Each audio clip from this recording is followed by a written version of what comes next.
जय सीताराम, जय बजरंगबली। आज का जो टाइटल है उस टाइटल के आप थ्रू ही आप मेरे पास आए हैं, मेरे वीडियो को देखना चाह रहे हैं।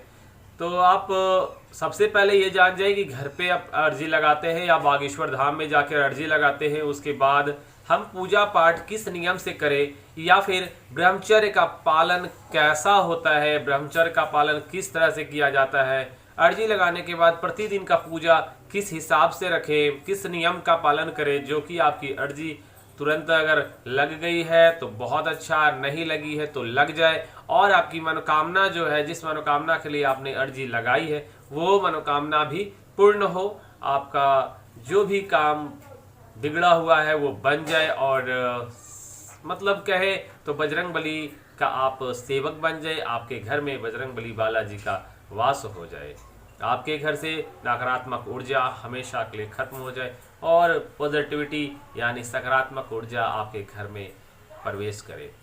इसके लिए कुछ ऐसे नियम है, कुछ ऐसे पूजा करने की विधि है, जिस विधि से अगर आप पूजा पाठ करते हैं, बजरंगबली का सेवक बनते हैं तो आपको लाभ होगा। करना क्या है आपको कि आप प्रतिदिन जो है अर्जी लगाने के बाद, जैसे आपने घर में अर्जी लगा लिया, उसके बाद प्रतिदिन आपको कम से कम 3 बार हनुमान चालीसा का पाठ करना ही चाहिए। 3 बार हनुमान चालीसा का पाठ प्रतिदिन आप करें। देखिए, जब अर्जी लगाते हैं तो 7 दिन आपको कम से कम 7 बार हनुमान चालीसा का पाठ करना चाहिए। जब अर्जी स्वीकार हो जाती है तो कम से कम 3 बार हमें हनुमान चालीसा का पाठ करना चाहिए। आहुति जो है हमें प्रतिदिन देनी है।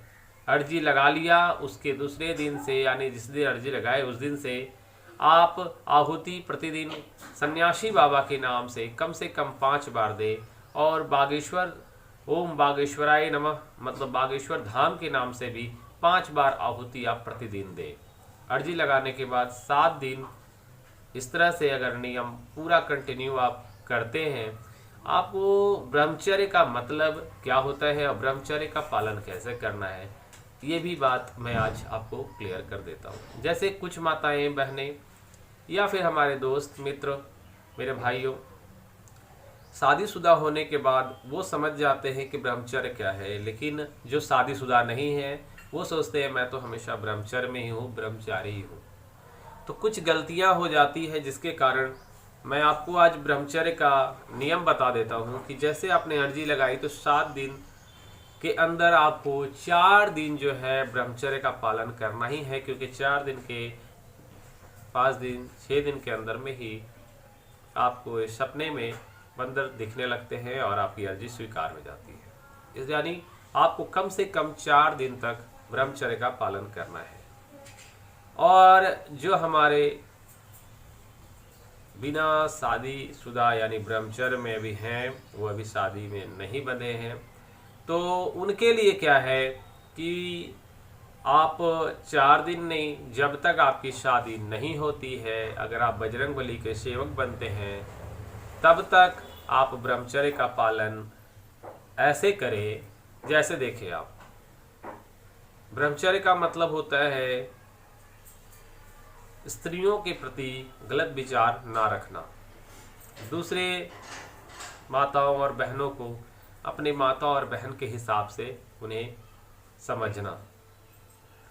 आप कभी भी कहीं भी जाते हैं तो बाहर में घूमते हैं, बाजार घूमते हैं या फिर कहीं भी आप घूम फिर रहे हैं, तो आप अपने माताओं और बहनों मतलब जो आपके घर में माता बहन है उस हिसाब से वहाँ भी आप लड़कियों को जो देखते हैं या फिर किसी भी तरह का आप गलत हरकत सोचते हैं या आपके मन में कुछ गलत विचार आ जाता है, तो इस विचार को आपको खत्म करना होता है। ब्रह्मचर्य का सीधा मतलब यही है कि अगर आप शादीशुदा नहीं हैं तो जब तक कि आपकी शादी नहीं होती है तब तक आप किसी भी पराय स्त्री को, पराई माताएं बहनें हैं, उनको आप एक अच्छे नज़र से देखना, एक संस्कारिक नज़र से देखना, सेवा भाव की नज़र से देखना, गलत विचार मन में नहीं लाना, ये सब अगर आप करते हैं तो आप बजरंगबली के सच्चे सेवक हैं और आप ब्रह्मचर्य का पालन कर रहे हैं। आपकी जो भी मनोकामना है वो अवश्य पूर्ण हो जाएगी। और अगर नियम का पालन करके आप पूजा पाठ करते हैं तो बजरंगबली अवश्य दर्शन देंगे। मैंने बहुत कुछ देखा है अपने जीवन में, बहुत कुछ देखना बाकी है। मैंने देखा है बजरंगबली का जो सेवक बने हैं या बजरंगबली को जो सेवा करते हैं उनके यहाँ कभी प्रॉब्लम नहीं आती। अगर आती भी है तो अपने आप खत्म हो जाती है, और बड़े रूप में जो प्रॉब्लम होनी चाहिए वो भी छोटे छोटे रूप में प्रॉब्लम आती है। तो आप बजरंगबली का सेवक बनिए, बालाजी का सेवक बनिए और आप घर से पूजा पाठ करें और नियम का पालन करें। आपकी जो भी मनोकामना होगी वो अवश्य पूर्ण हो जाएगी। चलिए आज के लिए बस इतना ही। जय जय सिया राम, जय बागेश्वर।